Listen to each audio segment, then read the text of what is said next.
Hello, welcome to my YouTube channel. तो आज की हम इस सेशन में 5 किंगडम क्लासिफिकेशन की phylum mollusca, phylum echinodermata, phylum chordata के कैरेक्टरिस्टिक्स के बारे में पढ़ेंगे। तो चलिए शुरू करते हैं आज का ये सेशन। ये रहा फाइलम मोलुस्का। जो फाइलम मोलुस्का होता है, आप यहाँ पे देख सकते हैं कि एक स्नेल है और ये एक मॉइस्टर है। तो फाइलम मोलुस्का के अंतर्गत स्नेल आते हैं, स्लॉग आते हैं, ओयस्टर आते हैं। तो जितने सारे ऑर्गेनिजम्स के नाम आपने सुने हैं, मतलब कि देख रहे हैं पिक्चर को, तो आप अंदाजा लगा सकते हैं कि उनका जो बॉडी होती है वो सॉफ्ट होती है एंड सेगमेंटेड होती है।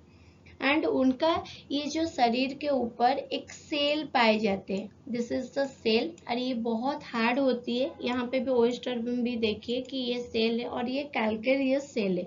तो इसका ये सेल का मेन फंक्शन क्या होता है? To protect the soft body, and they have also muscular foot, you can see here, and it helps to locomote to the this type of organisms, and also to act as a weapon in some cases.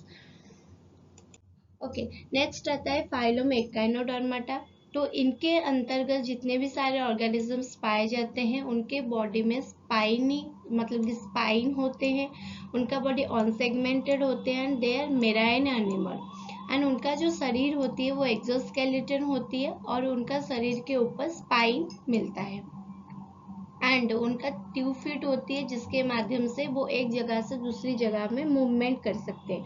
And they are radially symmetrical, and they have similar parts usually arranged regularly around a central point.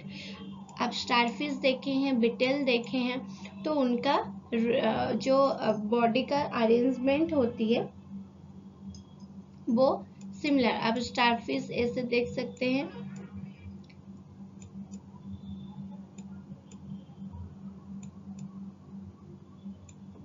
This is a structural presentation of starfish. तो उनका ऐसे ही जो parts होते हैं वो arrange होते हैं एक सेंट्रल पॉइंट, ये रहा उनका सेंट्रल पॉइंट, और उसके चारों तरफ ये बना हुआ होता है। ठीक है, उसके बाद आते हैं फाइलम कॉर्डाटा। फाइलम कॉर्डाटा के दो तरीके के ऑर्गेनिज्म पाए जाते हैं, एक वर्टिब्रेट और दूसरा जो था इनवर्टिब्रेट। तो जो वर्टिब्रेट होते हैं, क्योंकि उन सारे ऑर्गेनिजम्स में बैकबोन पाए जाते हैं, और जिनके बैकबोन नहीं होते हैं वो इनवर्टिब्रेट कहलाते हैं। तो अगर वर्टिब्रेटा फाइलम कॉर्डाटा के वर्टिब्रेटा ऑर्गेनिजम्स को देखें, तो उनका जो वर्टिब्रेटा के अंतर्गत जितने सारे ऑर्गेनिज्म आते हैं उनमें नोटोकॉर्ड पाए जाते हैं। ये जो नोटोकॉर्ड है ये एक रॉड लाइक स्ट्रक्चर है, एंड ये mid dorsal axis of the body, it is present in the mid dorsal axis of the body. and जितने सारे vertebrates होते हैं including human also have a notochord in embryonic life. And ये जो Chordata होते हैं उनके बैकबोन होते हैं, जैसे कि मैंने पहले बोल रखी है कि उनके बैकबोन होते हैं, so that they are known as vertebrates. जिनके बैकबोन नहीं होते हैं they are invertebrates. And vertebrate का जो वर्टिब्रल कलम होती है वो वेल डेवलप्ड होती है, मतलब कि पूरा संपूर्ण तरीके से आपको देखने को भी मिलेगा, and forming the main axis of the internal skeleton.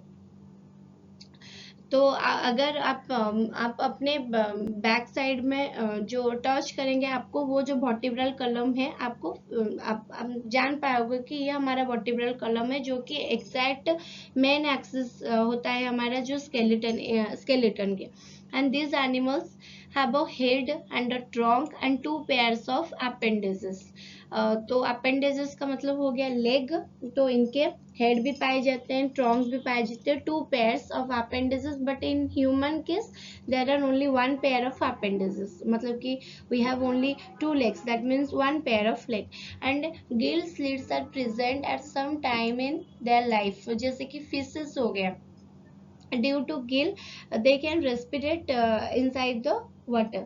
And vertebrates are divided into 5 classes, and that is fishes, amphibians, reptilia, apes, mammalia. जो फिशेस होते हैं उनके अंतर्गत फिशेस जितने सारे होते हैं वो आते हैं। इसी वजह से तो फिश कल्टीवेशन को हम पीसी कल्चर बोलते हैं। और उसके बाद आता है एम्फीबियंस, दैट मीन्स जो बोथ लैंड में रह सकते हैं और वाटर में भी रह सकते हैं, दे आर एम्फीबियंस। एग्जाम्पल हो जाएगा फ्रॉग्स। और जो रेप्टिलिया होते हैं जो कि क्रॉलिंग ऑर्गेनिज्म होते हैं जैसे कि एग्जांपल हो जाएगा lizards and apps. Apps example, जितने सारे बर्ड्स स्पीसीज पाए जाते हैं वो सारे एप्स क्लासेस में आते हैं। और जो मामालियन है हेरी क्वाड्रुपेट्स, जैसे कि ह्यूमन उसका एक एग्जांपल हो जाएगा।